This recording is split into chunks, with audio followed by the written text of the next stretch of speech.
Hey guys, I'm an angel, and today I will be talking about K-Pop Demon Hunters, which this will actually be my first time talking about a movie in one of my videos. Normally I just talk about video games, but I absolutely loved this movie, and I just have to talk about it because it was just so amazing. So, for starters, there is a huge spoiler alert for this video because I will be talking about the movie and what happens throughout the movie. So, there will be a spoiler alert. Do not watch this if you have not seen it or if you don't want spoilers. Alright, so let's just go ahead and get into the video. So, for starters, we have three girls, and they are demon hunters.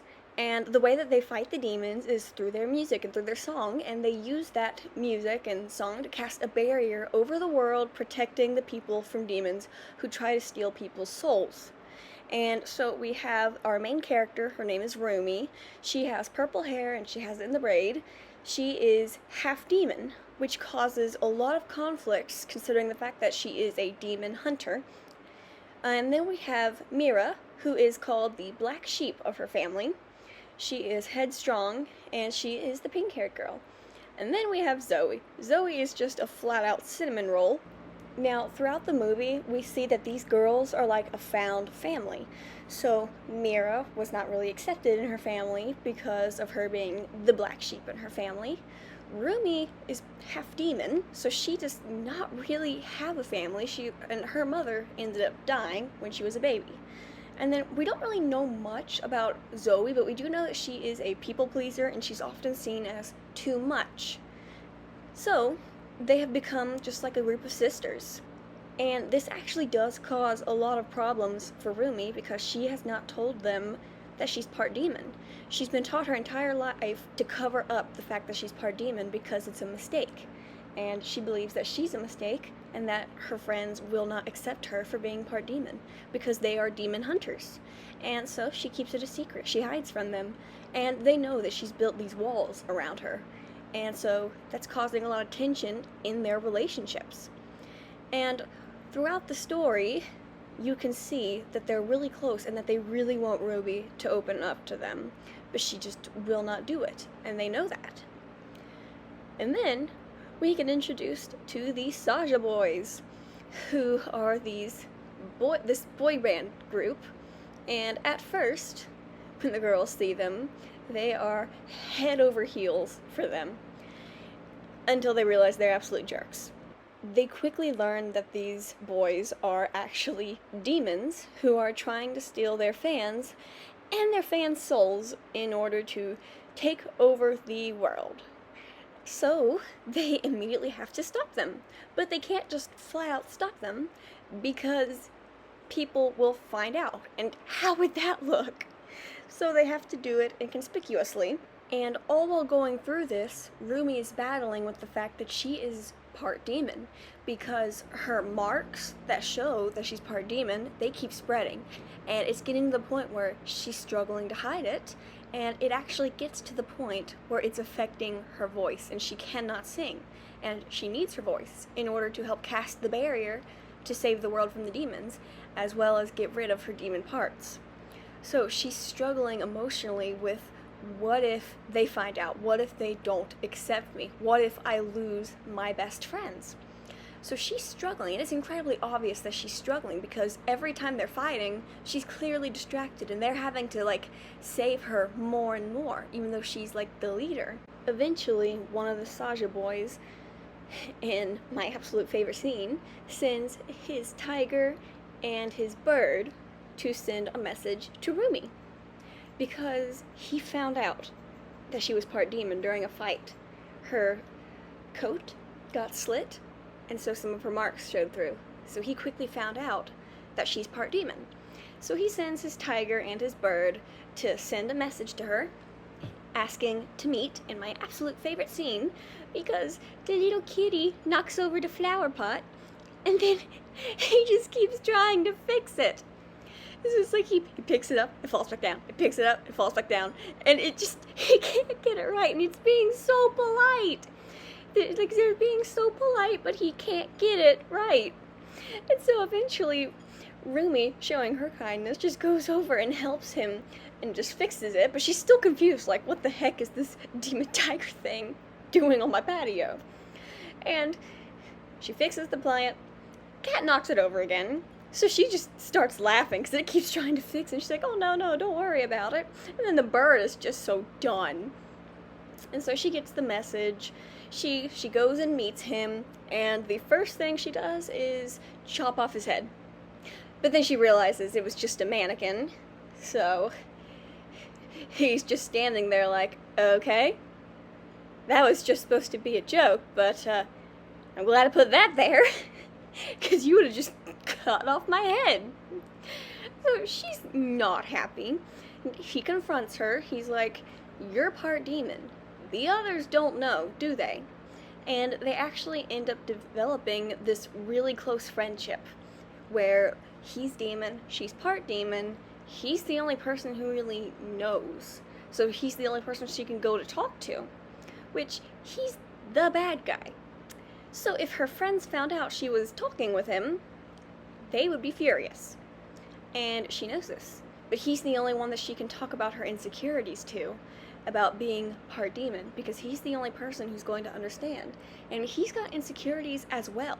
He left his family for basically to become rich. He basically left his family, who was poor and in poverty, to become rich. And it's something that he struggles with. And he struggles with the guilt. And the whole thing with demons is they have these voices in their heads, basically just admitting their greatest insecurities to them. And it's a lot like anxiety and depression and self-esteem issues, where you just have this voice in your head constantly telling you that you are not good enough. And that part was just so amazing, because it's basically a battle with your mind. Basically, that's what it all came down to, was just a battle with your mind. I mean, it's perfectly clear that all of these characters have self-esteem issues. They all are struggling with their own inner battles. So technically, the demons are representing their inner battles, and it's representing the world's inner battles, and they're using music to help fix it. They're using music to make people happy. Eventually, the girls do find out that Roomie is part demon, and it happens in a very heartbreaking scene where Roomie is in fact on stage performing live, and while the girls are doing a quick change while Roomie is just singing by herself, they see that their manager has gotten captured, so they go off to go save him, while the Saja boys return on stage disguised as Mira and Zoe. And they start playing this song that Roomie refused to do because it had to do with demons and how, and here, and I quote, "A demon does not deserve to live." To which she just couldn't say those lyrics because she knew she's part demon. She couldn't say that.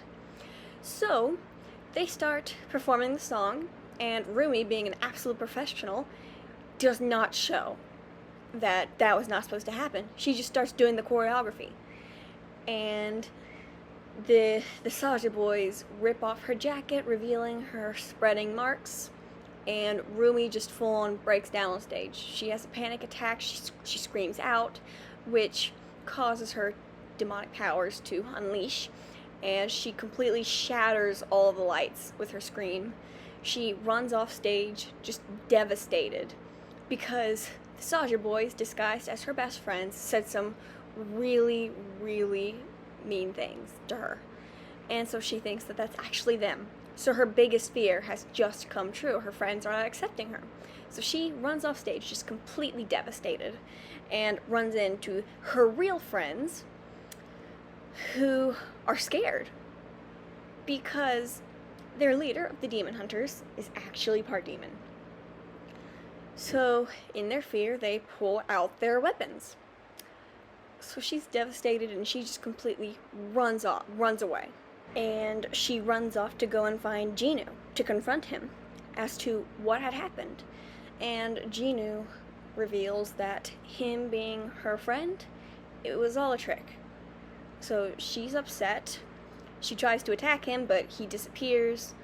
So she runs off again, and runs to the person who raised her. And she shows up full demon form, and the lady who raised her is just standing there in shock, and she's like, we can still fix this. We can still fix this. We can cover up, tell everyone it was a trick, and everything. And Roomie is just like, no, I'm done lying. To which her mother figure is like, no, you can't do this. They'll never accept you. And they get into an argument, to which Roomie just full on screams out, why couldn't you love me? Which is incredibly heartbreaking. And the woman goes, I did love you.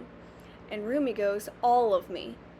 And for a lot of neurodivergent people, they feel like they have to be what society wants them to be because no one will accept them as they are, so they have to hide parts of themselves. So as a neurodivergent, that actually resonated with me. I mean, this entire movie was just so relatable to me because it was very clearly hinting towards mental health issues. Anxiety, depression, hiding who you are, not being accepted as you are. It was all so relatable to me, but it was all put into this really amazing storyline that has these K-pop idols fighting demons. Like, you would not expect that from this. While Roomie is going through all of this, we have Mira and Zoe who are fighting. And Mira leaves Zoe. She tells Zoe, I was never meant to have a family. No one ever sticks around for very long. So then she ends up leaving Zoe, who is telling herself, I'm too much. They left. Everyone leaves. And that's just showing their traumas. And they have the Demon King's voices all saying these words in their heads, saying, you're not good enough, you weren't good enough for them, you'll never be enough, I can help fix it. And that's just going and showing how mental health works, how you're constantly telling yourself that you're not good enough, that you can't do it, that you're not good enough for the people around you. And so they go to watch the Saja Boys concert, to which Roomie goes as well, but Roomie goes to stop it.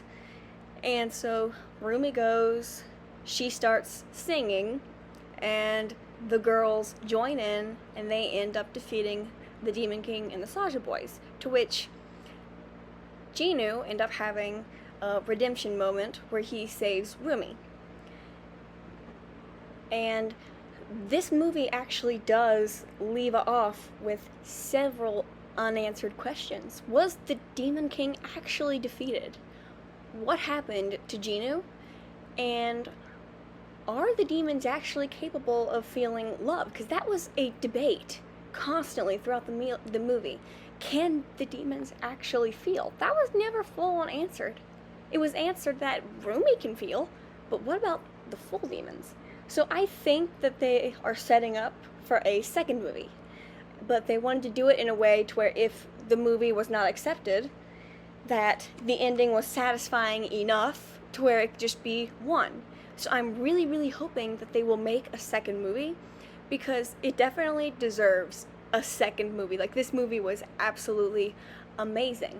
And I also loved how the girls were allowed to be cringe. They were allowed to be goofy. They were allowed to have flaws and be weird and just be themselves. It made them feel a lot more human and a lot more relatable. Like, these girls were not perfect. They were allowed to have, they were just allowed to be weird.